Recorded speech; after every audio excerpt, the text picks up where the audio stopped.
اکبر جلال الدین اکبر کا نام سنا ہوگا آپ نے. آج سے تقریباً 500 سال پہلے ہم چلے جاتے ہیں. نام سنا ہے جلال الدین اکبر؟ اکبر بادشاہ کے نام سے. ہندوستان جس میں بنگلہ دیش بھی تھا، جس میں پاکستان بھی تھا، برما بھی تھا، اس پورے ایریے پر حکومت کس کی تھی؟ شہنشاہ جلال الدین اکبر کی. تقریباً 48 یا 50 سال حکومت کی ہے. اتنا طاقتور ترین بادشاہ. آپ اندازہ لگاؤ اتنے بڑے خطے پر، جس خطے کو انگریز سونے کی چڑیا کہتا تھا، بر صغیر. ہر موسم ہے یہاں پہ، ہر قسم کی پیداوار ہے، ہر قسم کے معدنی ذخائر. اتنی دولت تھی بر صغیر میں کہ عالمگیر بادشاہ رحمت اللہ علیہ نے ایک دفعہ ارادہ کیا کہ میں ہندوستان کی دولت کو سرکاری سطح پہ گننا شروع کرتا ہوں. عاجز آ گئے. یہ تاریخی کتابوں میں لکھا ہوا ہے. اتنا سونا کہ سرکاری سطح پہ ملازمین لگا دیے گئے کہ ان سونے کو گننا شروع کرو. صرف جو سونے کی اشرفیاں تھیں. حکومت اس کام سے، بولو بھائی، ایسا دولت مند تھا بر صغیر. یہ ساری دولت کہاں ہے پتہ ہے آپ کو؟ گورے لے گئے. جو گوروں نے ترقی کی، آج مسلمانوں کو تانا دیا جاتا ہے کہ تم ترقی میں پیچھے. تو وسائل تو جب سارے وہ لے گئے ہیں تو ہم تو چپڑاسی کا کام کر سکتے ہیں. بھائی جس کے پاس پیسہ ہو ترقی تو وہ کرے گا نا. پیسہ نہیں ہے تو آپ اس کی فیکٹری میں ملازم لگ سکتے ہو میرے بھائی. وہ فیکٹری تو وہ لگائے گا. تو یہ اسلام یا مسلمانوں کی وجہ سے نہیں ہے. ہمارے سارے وسائل. تو تنزل کیوں ہوا؟ ہمارے حکمرانوں نے ایسے کام کرنا شروع کر دیے تھے جن کی کوئی لاجک، بولو بھائی. خلافت عثمانیہ کے خاتمے کی وجہ بھی یہ بنی. جب تک لاجک سے چلتے رہے اللہ کی مدد بھی ہوتی رہی. اور ہم نے 700-800 سال دنیا پہ ترکوں نے حکومت کی ہے، بہت بڑے خطے پر. اور آج سے 400 سال پہلے انگریز ہماری یونیورسٹیوں میں پڑھنے کے لیے آیا کرتے تھے اور ہماری ڈگریوں پہ فخر کیا کرتے تھے. نہیں آ رہا؟ عجیب سی باتیں لگ رہی ہوں گی آپ. جامع ازہر یونیورسٹی الزیتونہ شام میں تھی. یہ بڑی مشہور یونیورسٹیاں تھیں. 400 سال کوئی زیادہ پرانا عرصہ نہیں ہے. اور میں نے ایک بیان میں گورے کی کتاب کا حوالے کے ساتھ اس کا ایک حوالہ پیش کیا تھا، جس میں اس انگریز نے لکھا کہ اگر مسلمان سائنسدان پیدا نہ ہوتے تو آج انسانیت جس ترقی کی انتہا پر ہے، اس انتہا پر آج سے کم از کم 500 سال بعد جا کے پہنچتی. یہاں تک آ گئی سمجھ میں یا نہیں آئی؟ کیونکہ آج کل لبرل لوگ جو ہے نا، جو لبرل لوگ ہیں، وہ مذہب کو بار بار کہ یہ مولوی ہیں جو ترقی میں کیا کر رہے ہیں، رکاوٹ. یہ مولویوں کو انہوں نے لوگوں کو یہ بتا دیا کہ پجامہ پہلے سیدھا والا پھر الٹا والا ہے، مسواک ایسے کرنی ہے، شلوار ٹخنے سے اوپر رکھنی ہے، اور سرما اتنے مسواک کا سائز کتنا ہوگا اتنا ہوگا. ایک بالش انگل سے زیادہ موٹی ہو گئی تو دائرہ اسلام سے خارج. کل میرے پاس ایک صاحب آئے، مسواک کتنی موٹی ہو؟ میں نے کہا جتنے خود موٹے ہو آپ. ہر چیز اپنے حساب سے رکھی جاتی ہے نا. بھائی کوئی پوچھے شلوار کتنی چوڑی ہو، تو بھائی جتنے چوڑے آپ ہو اس حساب سے آپ شلوار رکھو. تو یہ پجامہ سیدھے ہاتھ میں پہننے سے ترقی کا کوئی تعلق؟ یعنی اگر آپ پہلے یہ والا پائنچا ڈال لو گے یا پینٹ کا یا شلوار کا تو کیا نمبر کم آئیں گے امتحان میں؟ خام خواہ کی فضول باتیں. تو جب علماء کی حکومت تھی، اسلام کی حکومت تھی، تو سائنس ٹیکنالوجی کس کے ہاتھ میں تھی؟ ہمارے ہاتھ میں تھی. اس لیے ہم حکومت سے کہتے ہیں آج اپنی یونیورسٹیوں کو مدارس کے حوالے کرو، مزہ نہ آئے پیسے واپس. خیر میں جو اصل بات عرض کر رہا تھا، جلال الدین اکبر بہت طاقتور بادشاہ تھا. اب بادشاہ کے دربار میں ہر قسم کے مولانا لوگ ہوتے ہیں. جو اہل حق علماء تھے وہ بادشاہ سے دور ہو گئے. یہ بہت اہم بات ہے, اللہ کرے کسی طرح دماغ میں اتر جائے. جو اہل حق لوگ تھے نا, وہ یہ کہتے تھے کہ بادشاہ سے قرب حاصل کرنا یہ دنیا پرستی ہے, یہ حکومت کا پٹھو بننا ہے, ہم بادشاہ کا قرب حاصل نہیں کریں گے. کیونکہ بادشاہ لوگ اکثر عیاش ہوتے ہیں, دولت آتی ہے تو عیاشی بھی ساتھ میں آتی ہے. اب اس بارے میں جو نبی کی تعلیمات ہیں وہ کیا ہیں کہ وہ فاسق ہو فاجر ہو, آپ محبت کے ساتھ اس کو نصیحت تو کر سکتے ہیں, لیکن اس کا معاملہ کس پہ چھوڑیں گے آپ؟ اللہ پہ. ڈنڈے کے زور سے اس کو درست کرنے کی کوشش نہ کریں, اس کی عزت احترام اور اس کی اطاعت سے ہاتھ نہ کھینچیں, کیونکہ مسلمانوں کی جو یونٹی ہے, اتحاد ہے, وہ پارا پارا ہو جائے گا. تو اہل حق علماء جلال الدین اکبر سے پیچھے ہٹنا شروع. نتیجہ کیا نکلا کہ درباری مولویوں نے جگہ بنانا شروع کر دی. سمجھ میں آ رہی ہے بات؟ تو درباری مولویوں میں رافضی بھی تھے, شیعہ بھی تھے, سنی بھی تھے. ان کے آپس کے جھگڑے دربار میں. ایک جلال الدین کو بتاتا کہ حضرت ابو بکر معاذ اللہ نقل کفر فاسق تھے, معاذ اللہ حضرت عائشہ معاذ اللہ ایسی تھی. دوسرا بتاتا کہ نہیں یہ غلط ہے. پھر جو سنی تھے ان میں وہی مقلد اور غیر مقلد کا فرق بھی تھا. جو غیر مقلد تھے وہ اپنا مسلک اس کے سامنے بتاتے, جو مقلد تھے وہ اپنے آپ کو درست ثابت کرتے. اور پھر اس کے علاوہ ہندو بھی تھے, کیونکہ ہندوستان میں سکھوں اور ہندوؤں کی کثرت تھی, مسلمان تو 20% تھے بمشکل. وہ لوگ بھی تھے, وہ اپنے الگ ان کو بھی ساتھ لے کے چل رہا تھا جلال الدین اکبر نے کہ سکھ بھی ناراض نہ ہو, ہندو بھی ناراض نہ ہو. ادھر مسلمان جو علماء تھے یہ لالچی تھے بہت زیادہ. جلال الدین اکبر کو احساس ہو گیا کہ یہ کیا ہیں, جتنے میرے دربار میں چاہے وہ سنی ہو شیعہ ہو, یہ ہیں کیا؟ ان میں ایک چیز قدر مشترک ہے کہ یہ سب مکھن لگانے والے مولوی ہیں. یہ جو میرے قریب ہیں ان کا ذاتی مفاد ہے, اور سب ایک دوسرے کی ٹانگیں کھینچنے میں بولو بھائی لگے ہوئے. مخلص آدمی تھا مگر کنفیوز ہو گیا. اس کی کنفیوژن کا فائدہ غیر مسلموں نے اٹھایا. کہتا تھا یہ صحیح ہے, وہ صحیح ہے, فلانا صحیح ہے, ڈمکانا صحیح ہے. سب ایک دوسرے کے خلاف ایک ورغلاتے رہتے تھے. بیزار آ گیا کہ کیا صحیح ہے. قانون جو تھا صدیوں سے 1000 سال سے وہ فقہ حنفی ہی چلا آ رہا تھا ہندوستان میں. عجیب بات آپ دیکھو, مسلمانوں کی 2 بڑی حکومتیں قائم ہوئی ہیں. ایک خلافت عثمانیہ 700 سال, وہ بھی فقہ حنفی, اور دوسری بر صغیر میں 800-900 سال, وہ بھی.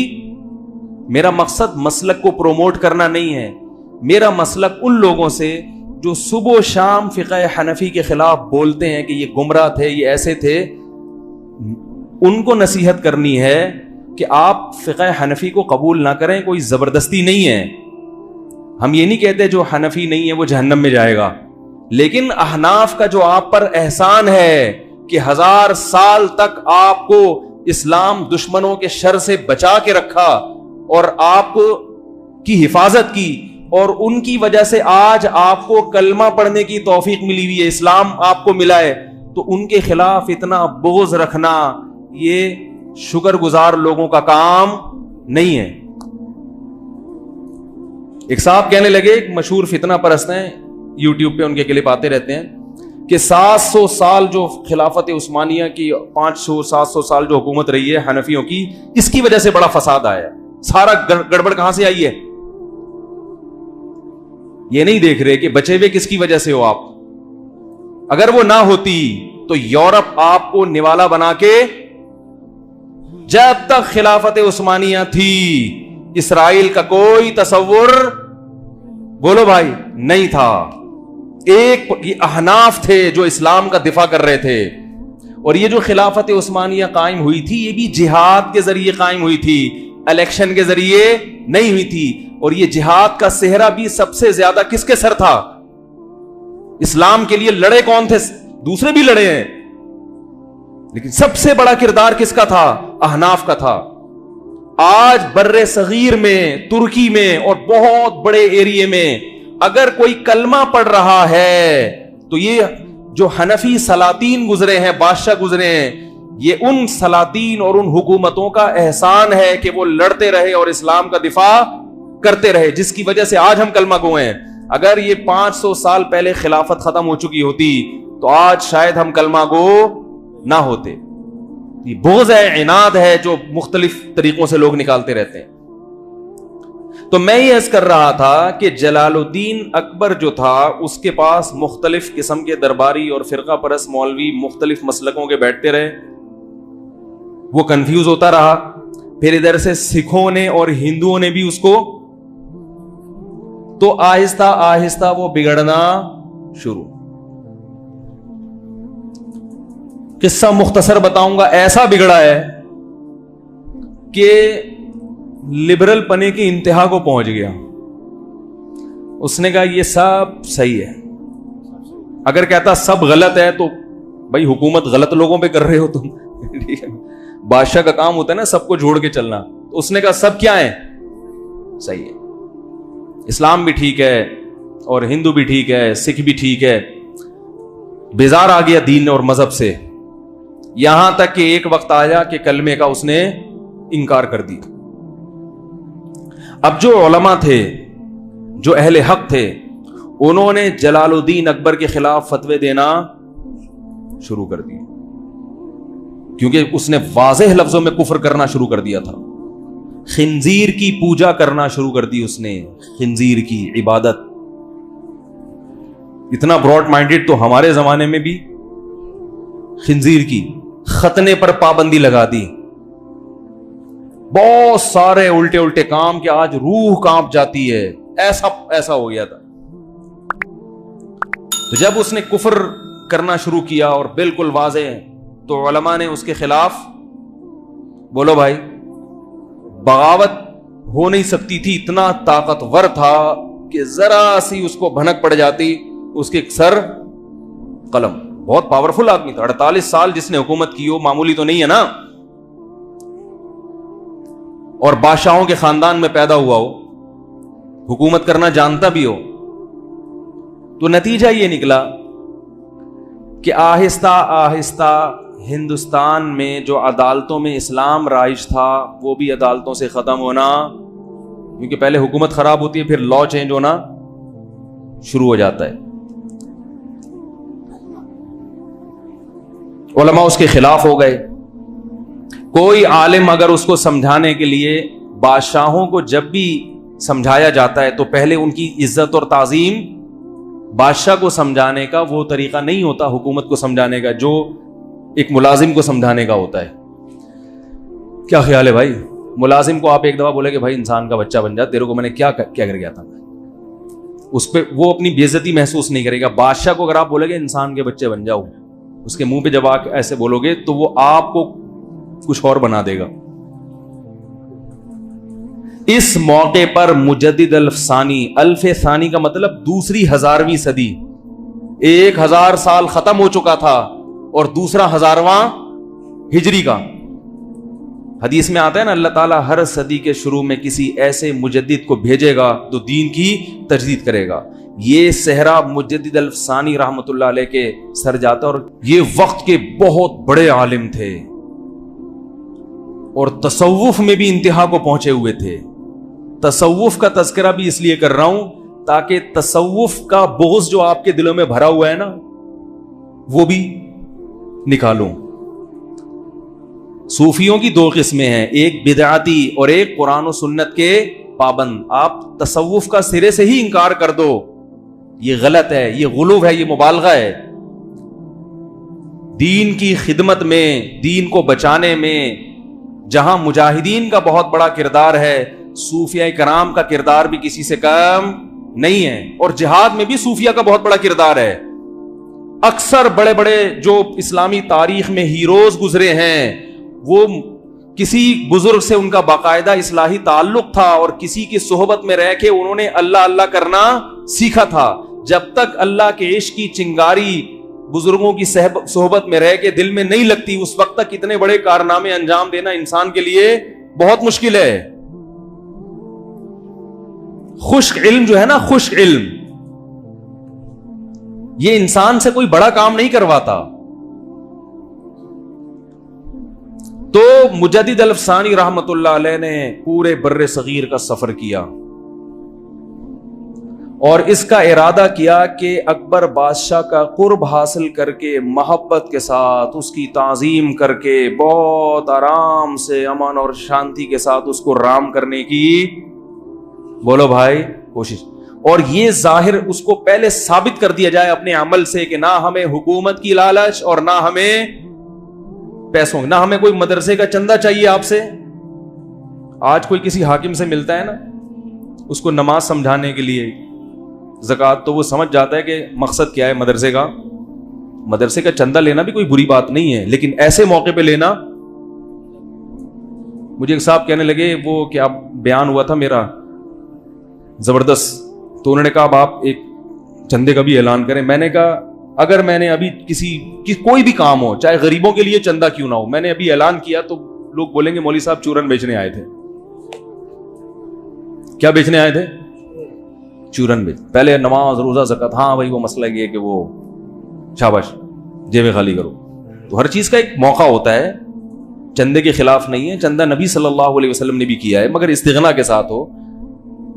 تو مجدد الافسانی رحمت اللہ علیہ نے جلال الدین اکبر کے قریب میں ایسے علماء جو وہاں تک پہنچ سکتے تھے ان کو تیار کیا کہ تم جاؤ اور بادشاہ کا دربار جو منافق مولویوں سے بھرا ہوا ہے, اس دربار میں داخل ہونے کی کوشش کرو اور کسی طرح بادشاہ کو یہ باور کراؤ کہ ہم تمہارے خیر خواہ ہیں, نہ ہم تمہارے خلاف بغاوت چاہتے ہیں, نہ ہم تمہاری حکومت کا تختہ الٹنا چاہتے ہیں.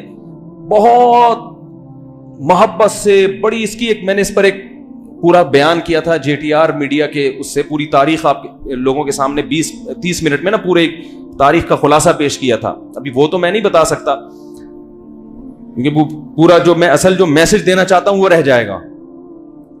تو جا کر بہت محبت کے ساتھ بہت, اور پھر آہستہ آہستہ بادشاہ کے جو شہزادے تھے جن کو حکومت ملنے والی تھی بادشاہ کے مرنے کے بعد, ان کو بھی تیار کرنا شروع کیا. محبت سے دین پر لا کے, محبت کے ساتھ, یہاں تک ملتا ہے کہ مجدد الافسانی نے اکبر بادشاہ کے بیٹے سے یہ کہا کہ جب تک تو جنت میں نہیں جائے گا میں اللہ سے وعدہ کرتا ہوں کہ میں بھی جنت میں نہیں جاؤں گا.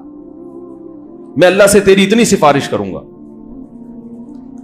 اب آپ بتاؤ کام کس نے کیا؟ وہ علماء جو فتویٰ دے رہے تھے کہ یہ ناجائز, یہ فلانا, یہ یہودی ہے, یہ انڈیا کا ایجنٹ ہے, یہ را کا ایجنٹ ہے, یہ فلانا ہے, ان لوگوں نے تو بیچاروں میں اخلاص ہوگا مگر کام انہوں نے کیا کر دیا؟ بگاڑ دیا.